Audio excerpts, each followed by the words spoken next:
అధికారాన్ని అడ్డం పెట్టుకుని సినీ ప్రముఖుల్ని బ్లాక్మెయిల్ చేసిన మాజీ మంత్రి పేర్ని నాని పవన్ కళ్యాణ్ విమర్శించడం హాస్యాస్పదంగా ఉందని యలమంచిలి ఎమ్మెల్యే సుందరపు విజయ్ కుమార్ దుమ్మెత్తిపోశారు.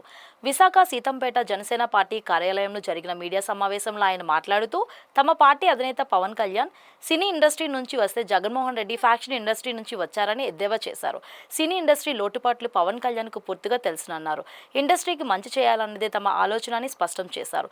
గత ప్రభుత్వంలో మద్యంపై వచ్చిన అక్రమ సంపాదన ఏ దారిని వెళ్లిందో త్వరలోనే తేలుస్తామని, అతిపెద్ద మద్యం కుంభకోణం నుంచి ప్రజల దృష్టి మళ్లించేందుకే పవన్ కళ్యాణ్పై అనుచిత వ్యాఖ్యలు చేస్తున్నారని ఆయన విమర్శించారు. కొంతమంది బయటకు వచ్చి ఈ సినిమాల విషయంలో మాతో బయట మాట్లాడే ప్రెస్ల ముందుకు వచ్చి ప్రెస్ల ముందు మాట్లాడే వాళ్ళ గురించి కొంత చెప్పాలి.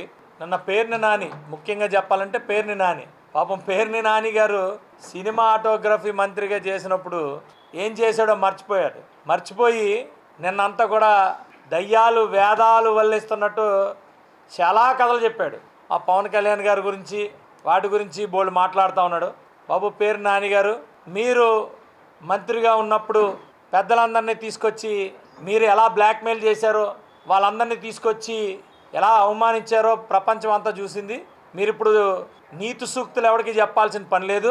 ఎందుకు పని లేదంటే చేతకానుడు మంత్రిగా ఏం చేశాడో అనేది ఆ రోజు మీరు మంత్రిగా ఉన్నప్పుడు అందరికీ తెలుసు. ఈరోజు పవన్ కళ్యాణ్ గారి గురించి మీరు బయటకు వచ్చి మాట్లాడాల్సిన పని కూడా లేదు. ఎందుకంటే మీరు వ్యవస్థల్ని నాశనం చేసి వ్యక్తుల దగ్గర లాలూచీలు పొంది వ్యక్తుల దగ్గర మీరు షేర్లు చేసుకొని మీకెంత మాకెంత అని చేసి వ్యవస్థల్ని నాశనం చేసింది ప్రతి ఒక్కరు చూశారు, ప్రతి ఒక్కరూ అనుభవించారు. ఈ రాష్ట్రంలోనే కాదు చాలామంది అనుభవించారు. మీరు ఇప్పుడు వచ్చి మీరు నీతి సూక్తులు చెప్పొద్దు.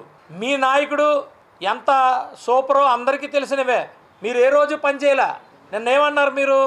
పవన్ కళ్యాణ్ అనే వ్యక్తి మరి ప్రభుత్వంలో ఉండి మరి వార్నింగ్లు ఇస్తున్నారు అలా మంత్రి ద్వారా. మీకు అర్థం కాలా, ఏమైందో కూడా అర్థం కాలేదు. ఫాలో అవ్వరు, ఏమవ్వరు. మీరు మీరు మంత్రిగా మీ ప్రభుత్వం ఉన్నప్పుడు ఏం చేశారో కూడా అన్నీ మర్చిపోతారు. పవన్ కళ్యాణ్ గారు చాలా క్లారిటీగా వ్యవస్థ మంచిగా ఎదగాలి, సినిమా ఇండస్ట్రీగా వస్తే మేము ప్రతి విషయం కూడా కన్సిడర్ చేస్తాం, వ్యక్తులుగా వస్తే కన్సిడర్ చెయ్యము. మీరందరూ కూడా ఒక అసోసియేషన్గా ఉన్నారు. ఆ అసోసియేషన్ ద్వారా మీ సమస్యలన్నీ క్లియర్ చేసుకోవాల్సిన బాధ్యత మీకుంది.